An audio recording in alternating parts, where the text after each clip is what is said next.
사도들은 본문에 표현되어 있듯이 성전에 있든지 집에 있든지 예수님이 바로 그리스도, 우리들의 구원자이시다, 이 복음을 계속해서 가르치고 전도했다라고 되어 있습니다. 매일 날마다 그렇게 했다. 어디에 있든지 예수님의 그 구원자 되심을 전했다, 이렇게 표현되어 있습니다. 그 앞절에 우리 지난주에도 보셨듯이 박해를 받았다고 그랬습니다. 이 복음 전하는 일 때문에. 그랬을 때 사도들은 자신들이 이 박해 받을 자격 얻은 것을 또 기뻐했다고 했습니다. 그러니까 이제 순서가, 우리가 하나님의 무슨 역사나 영광을 목격하려면 박해가 필요한 게 아니고 하나님의 이 복음을 전하는 게 필요한 겁니다. 하나님의 그 주신 이 복음을 둘 중에 하나거든요. 전하든지 배우든지 늘 둘 중에 한 군데 있어야 됩니다. 이 예수님하고 떨어져 있으면 늘 하나님이 하시는 일과는 우리가 늘 거리가 있게 되는데요. 이 사도들이 성전이든지 집에서든지 날마다 예수 그리스도를 전하고 가르치다 보니까 박해도 임했던 것이고 그 박해 속에서 하나님의 영광도 목격했던 겁니다. 그러니까 박해조차도 그들에게 있는 그 기쁨을 어떻게 없게 할 수가 없었고, 그들이 받는 그 박해조차도 더 큰 기쁨으로 나왔던 겁니다. 우리 이기준 성도님하고 그 강릉 얘기하다가 바다가 점점 침식이 돼가지고 수영하기가 힘들대요. 이게 서해안처럼 이렇게 그 경사가 완만한 게 아니고 급격하게 이렇게 내려가고 파도가 높아지니까 그거를 이제 수영하러 들어가기가 초보자들에게는 이게 부담이 되는 겁니다. 저도 한번 여기 그 중구동부 아이들하고 수련회를 한번 갔었는데요. 수영하는 곳, 잔잔한 곳을 찾다가 서핑하는 곳이 보이더라고요. 그러니까 수영하는 사람들이 볼 때는 좀 뭔가 무서워 보이고 파도도 높고 경사도 급한데, 이 서핑하는 분들에게는 이 큰 파도가 있어야 즐겁게 탈 수 있게 되는 겁니다. 그러니까 마치 이 제자들도 복음을 전하다가 받는 이 박해와 수모와 능욕과 이 조롱과 이 협박들, 위협들 속에 그들이 당한 그 파도와 같은 글들이 왔을 때 그들은 이 서핑보드를 가지고 있었던 겁니다. 그 파도를 즐길 수 있게 된 것이고, 파도가 크게 치면 칠수록 더 기쁘게 그 파도를 탈 수 있게 됐던 겁니다. 그러니까 우리들에게 임하는 복음을 전하다가 당하는 이 박해들 속에 더 크신 하나님을 경험하게 되는 것이고, 그 속에 예비하신 하나님의 은혜들을 이 사도들은 더욱더 경험할 수 있었던 겁니다. 지난주에도 이 나눔을 하고, 제가 지난번에도 어느 교회인가 가서 이런 설교를 했더니 이런 박해가 없는 게 자신에게는 그게 고통이래요. 그러면서 이 박해를 또 구해야 되는 거냐고 저한테 물어본 적이 있는데요. 그래서 박해를 구하는 거는 어리석은 일입니다. 고통을 달라고 구할 이유는 없습니다. 성경이 말하고 있는 거는 복음을 전하다가 박해를 받을 수 있다. 그러나 박해가 임했을 때 더 크신 하나님을 경험할 수 있다. 이거를 말해주고 있는 겁니다. 그래서 우리가 이 복음을 전하고 있는지, 아니면 전하지 못하고 있으면 그 복음을 계속 예수님을 배우고 있는지, 이게 중요하거든요. 이 기쁨의 충만함이 계속 유지할 수 있는 비결이 뭐냐면, 오늘 말씀에 표현된 대로 그들이 날마다, 이렇게 표현되어 있습니다. 날마다 예수님을 얘기하고 날마다 예수님을 듣고 날마다 그거 하는 겁니다. 그러니까 성경의 그 시편 1편의 표현처럼 주야로 그 율법을 묵상한다 표현되어 있습니다. 하나님이 주신 율법을 즐거워함으로, 주야로, 아침 저녁으로 그 말씀을 묵상한다.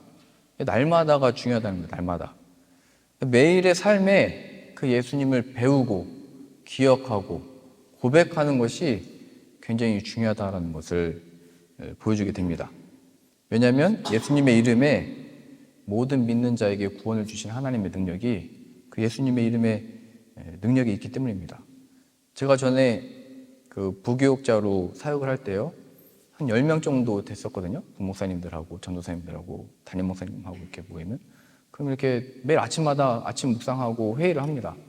그러면은 오늘은 무슨 일을 할 거고, 또 지난주에 계획했던 일이 어떻게 진행되고 있고, 또 뭐 지난 주일에 했던 일이 어떻게 평가되고, 주일 예배 때 몇 명이 나오고, 또 어떤 일이 있었고, 이런 뭐 평가회를 또 하게 됩니다. 이거를 매일 하다 보니까 마지막에 가서 그런 얘기를 했어요. 그러면 이제 우리 교회에 뭐가 하면 좋겠는지를 막 다 물어보시더라고요, 담임 목사님이. 그래서 제가 이렇게 얘기했습니다. 뭔가 기쁨이 없는 것 같습니다. 이렇게 얘기를 했어요, 제가. 웃음이 다 사라진 것 같다고. 우리 그 목회자들이 다 모였는데 아침마다도 모여서 묵상 모임하고 회의를 하고 사역을 하는데 사역자들에게 이 웃음이 없다고. 그 왜 그런 거냐면 교회 안에서 교회 사역도 늘 뭐 우리 오늘 공동회의도 하지만 뭔가 준비하면서 2023년도를 되돌아보면서 사진 찾아보면서 하나님이 함께 계시고 인도하시고 역사하셨던 어떤 기쁨들이 떠올라야 되는데 그냥 모든 것들이 일이 돼버린 겁니다. 그래서 성경에서 얘기하는 거잖아요. 이 기쁨이 충만했고 박해가 왔는데도 그것을 기뻐했는데 그렇게 할 수 있었던 이유는 그들이 날마다 성전이든지 집에서든지 예수를 가르치고 예수를 전했다. 그 예수님을 늘 기억했다는 거예요. 예수님이 그들의 그리스도, 구원자이심을 늘 기억했다 이겁니다. 늘 고백했다. 이렇게 되는 겁니다. 하나님의 이 구원이 우리에게 임하면 오늘 축제에서도 나왔었잖아요. 이 기쁨으로 복음을 전할 수 있게 되는 겁니다. 그 다윗이 아까 고백했던 내용이잖아요. 나의 죄악을 도말하소서.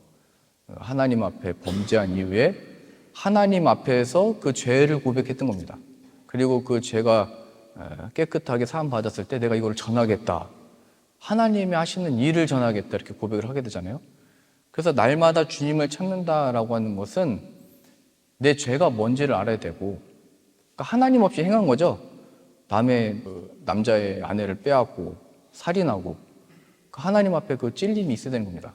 하나님 없이 행동했던 모든 것들입니다. 이게 다 하나님 없이 행했던 모든 것에서 내가 고통을 받고 있는데 내가 하나님 앞에서 하나님 없이 내가 나의 삶의 주인이 되어 살아왔습니다. 이 죄악을 도말하소서. 또 중요한 게 뭐냐면요, 이 죄에 대한 고백이 있어야 되고, 그 다음에 이 죄를 도말하시면, 없애주시면 내가 그 하나님의 영광, 그 은혜를 찬양하고 높이고 전하겠습니다. 우리가 하나님과의 교제, 받은 은혜, 이거를 전하는 것까지 가는 게 신앙의 목적이고 완성입니다. 하나님은 우리들에게 무엇을 하시는 분이신지, 내 삶에 무엇을 이뤄내시는 분이신지, 이 기쁨이 있어야 된다는 거예요. 이 기쁨. 하나님 없이 살아갔는데 하나님이 찾아오시고 죄를 용서해 주시고 그 하나님이 나의 주인이 되셨다. 그러니까 어떤 일로 전하는 게 아니고 하나님이 나에게 함께 계셔서 예수 그리스도를 보내주셔서 그 기쁨으로 할 수 있게 되는 겁니다. 그 기쁨. 내 안에 하나님이 없이 행하려고 했던 이 죄가 있었는데 이것을 예수님이 오셔서 해결해 주시고 주인이 되셨다.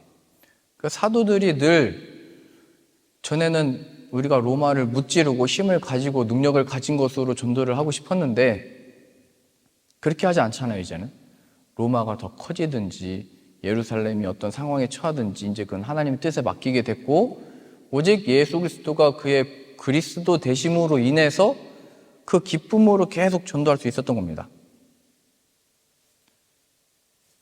우리가 삶에서 이 예수님을 기억하지 못하고 이 예수님을 전하지 못하고 또 이 전하는 데 어려움을 겪는 이유는 이 복음을 전하는 방법을 모르기 때문이 아니고 이 예수님의 그 주되심을 내가 거부하고 인정하지 않고 고백하지 못하기 때문입니다. 우리 마태복음 10장 한번 같이 보시죠.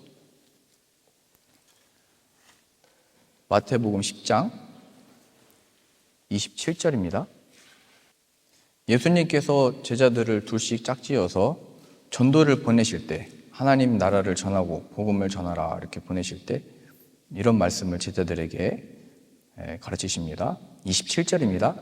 내가 너희에게 어두운 데서 이르는 것을 광명한 데서 말하며 너희가 귓속말로 듣는 것을 집 위에서 전파하라. 그러니까 먼저 예수님과의 이 친밀한 교제가 있어야 된다는 거예요. 그 어두운 데서 말하고 귓속말로 말했다. 이게 친밀한 교제잖아요. 물론 예수님이 아직 그의 그 메시아 된 것을 나타내는 것을 3년 동안 이제 말하지 말라고 했잖아요. 내가 그리스도인 것을 나타내지 말아라.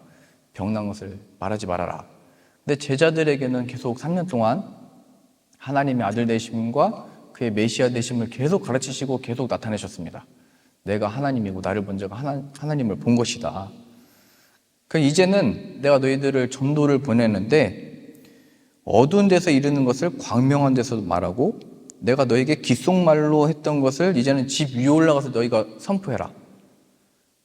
그러니까 하나님이 우리에게 주신 복음이라고 하는 것은 내가 하나님이 나를 사랑하시고 나를 용서하시고 이렇게 끝날 문제가 아니고 그 친밀한 교제가 이제 세상 가운데 빛과 소금의 역할을 하도록 나오도록 주어진 겁니다.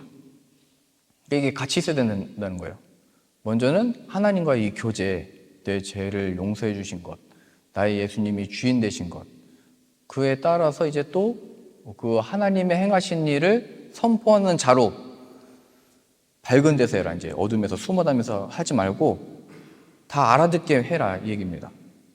귓속말로 했던 것을 집 위에 올라가서 얘기해라. 그러니까 우리가 집이 생겼을 때 나 뭐 집이 생겨서 기쁩니다. 감사헌금하고 다 하거든요. 한국에서 하면 또 그 목사님 초대해서 예배해달라고 하고 기도해달라고 하거든요. 그 집을 주셨으면 그런 걸로만 쓰지 말고 지붕에 올라가서 하나님의 복음을 전하라는 거예요. 이 성경에서 말하고 싶은 바는 이 집을 주신 것을 간증하지 말고 너 안에 된 그 기쁨이 된 하나님을 그 집 위에 올라가서 선포해라.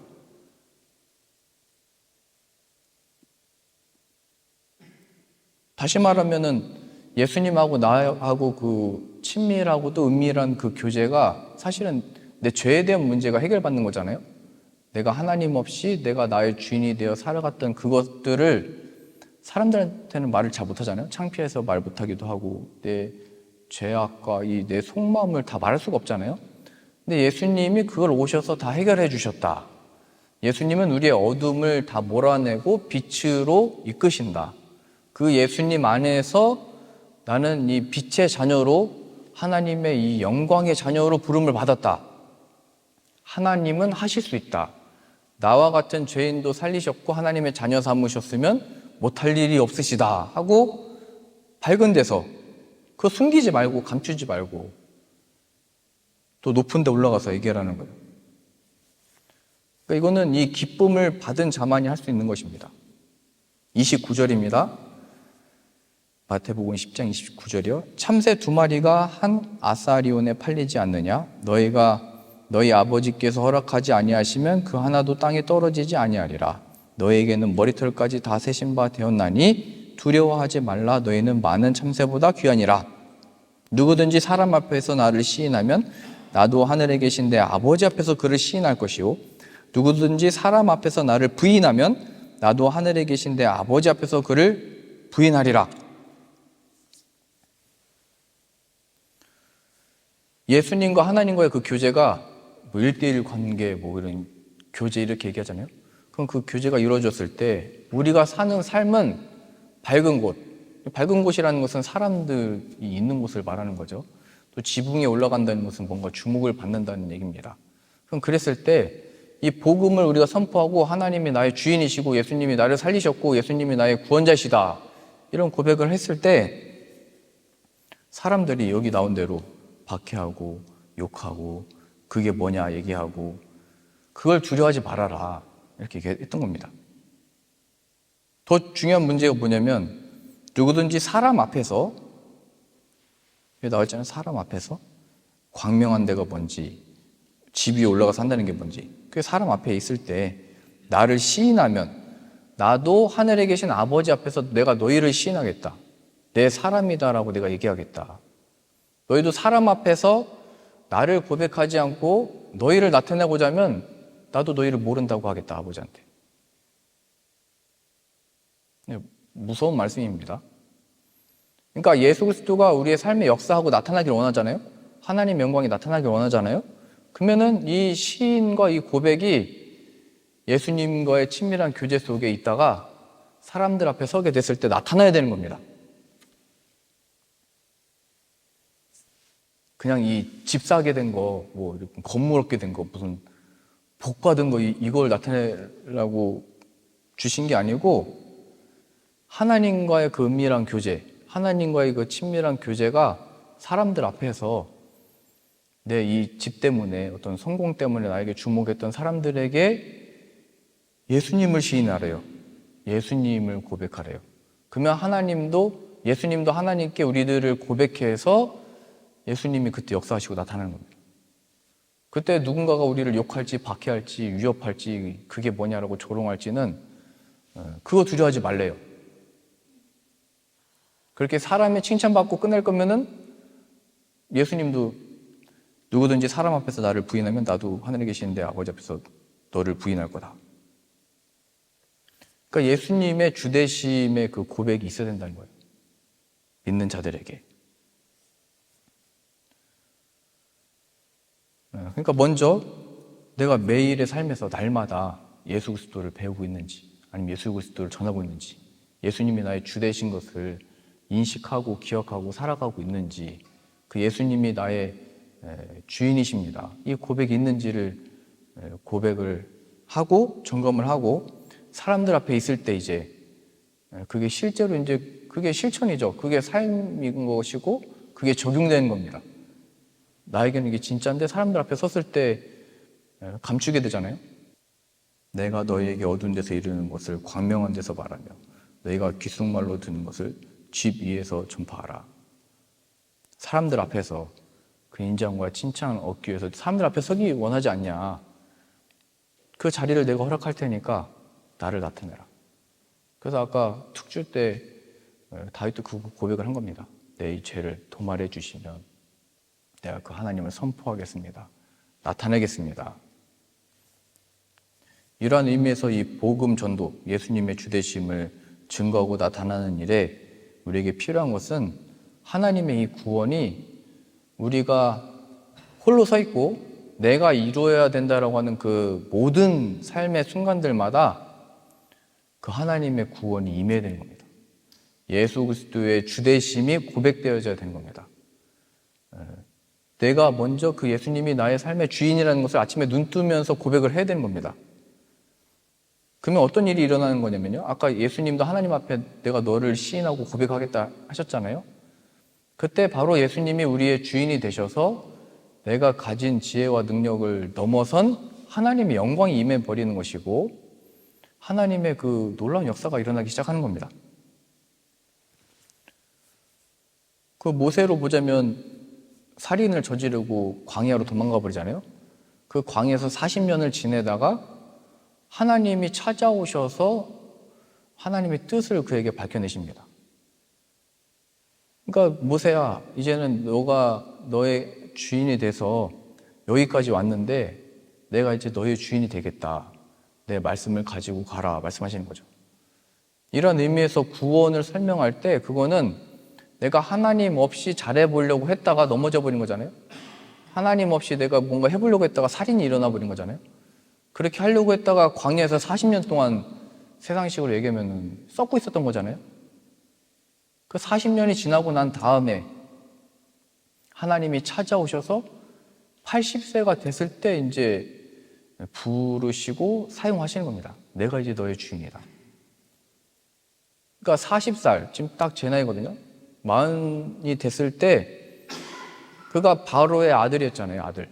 그러니까 내가 이 왕의 아들, 왕의 자격으로서 내가 히브리 사람들을 먹여보고 살려보고 내가 다시 이 영광을 얻게 하도록 내가 해보겠다 해서 힘 있을 때 하려고 하니까 하나님이 내버려 뒀다가 쫓겨나 버린 거잖아요. 이게 하나님이 하시는 일이 그런 거거든요. 내가 내 힘으로 하려할 때는 언제든지 꺾이고, 왜냐면 하나님은 하나님을 나타내고 영광 돌리도록 우리를 사용하시려면 우리가 먼저 꺾여야 되는 겁니다.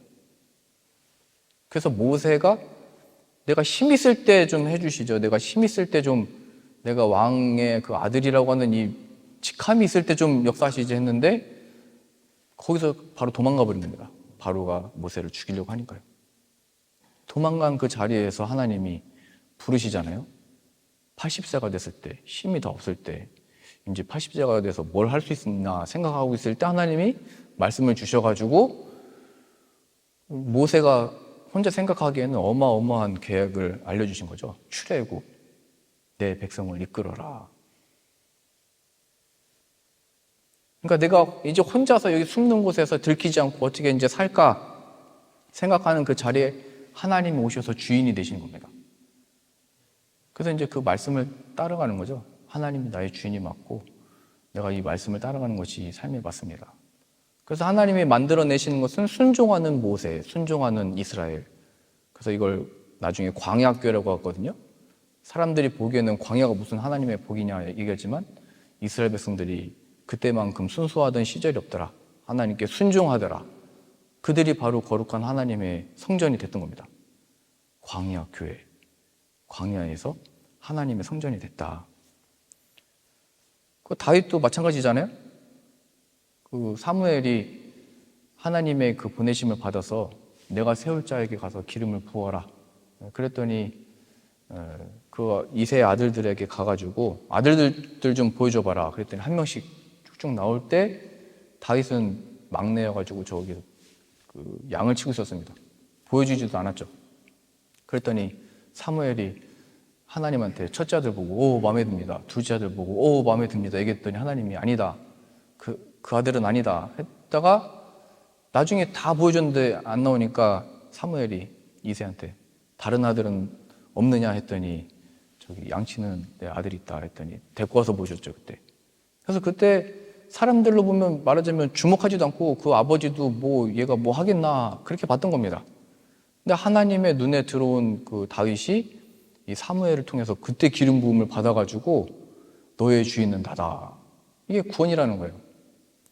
사람들이 어떻게 보든지 내가 지금 어디 숨어서 살든지 내가 뭐 평범한 일을 하고 있든지 상관이 없이 하나님이 주인이 되어지는 그 순간이 하나님 역사하시는 순간이라는 거예요. 그러니 사람들 앞에 서게 됐을 때 예수님을 고백하라는 거예요. 무슨 일을 당하고 있든지 내가 무슨 큰 살인을 저지르고 어디 도망가서 숨어 살다가 들켰든지 하나님은 못 찾아내실 곳이 없다는 거잖아요. 어디든지 쫓아오신다는 거잖아요. 하나님은. 그러니까 우리가 말하는 그 고백의 입술에 그 고백할 때 하나님 앞에 서 있는 것이고 하나님 앞에 서 있는 순간이라는 거예요. 사람들 앞이 아니고. 그때 하나님의 인정이 있고 예수님이 나의 주인이시다 이 고백을 하면 예수님이 하나님께 내 사람입니다 이렇게 고백을 해가지고 그때 하나님이 쓰신다는 거예요. 그렇게 모세처럼 다윗처럼 쓰시는 겁니다. 그러니까 우리들의 삶 속에 이건 내가 이겨내야 돼, 이건 내가 어떻게 해결해야 돼, 이건 내가 어떻게 견뎌내야 돼, 하나님 없이 홀로 어떻게 해보려고 했던 뭐 기도도 이렇게 쓸 수도 있잖아요. 내가 이렇게 기도해야 되나 저렇게 기도해야 되나 하나님께 헌금도 해보고 이런 방식으로 하려고 하지 말고 이 펼쳐진 이 상황이 내 힘으로 하려고 했었습니다. 하나님이 내 삶의 주인입니다. 회개합니다. 내가 나를 주인 삼았던 이 모든 것들을 내려놓고 이제는 예수님이 나의 주인이십니다. 그 인도함을 따라가기 원합니다. 고백하라는 거예요. 이 고백이 이제 하나님이 사람들 앞에도 서게 하셔서 고백할 기회를 주시는데 그때도 고백을 하라는 거예요. 그때 모세도 그 박해를 계속 받았던 것이고 다윗도 그 고백하면서 또 어려움 계속 당했던 것이고 우리들도 이 고백 속에 오늘 말씀의 제자들도 이 고백하면서 계속 박해를 받았던 거잖아요. 그건 그것보다 큰 문제보다 큰 하나님을 경험할 수 있게 되는 겁니다. 예수님이 없으면 우리들의 신앙생활은 아무것도 아닙니다. 그러나 예수님의 영이 우리들에게 임해서 우리가 영으로 부유해지고 풍요로워지면 우리는 언제든지 그 예수님을 말할 수밖에 없습니다. 그게 진짜니까요.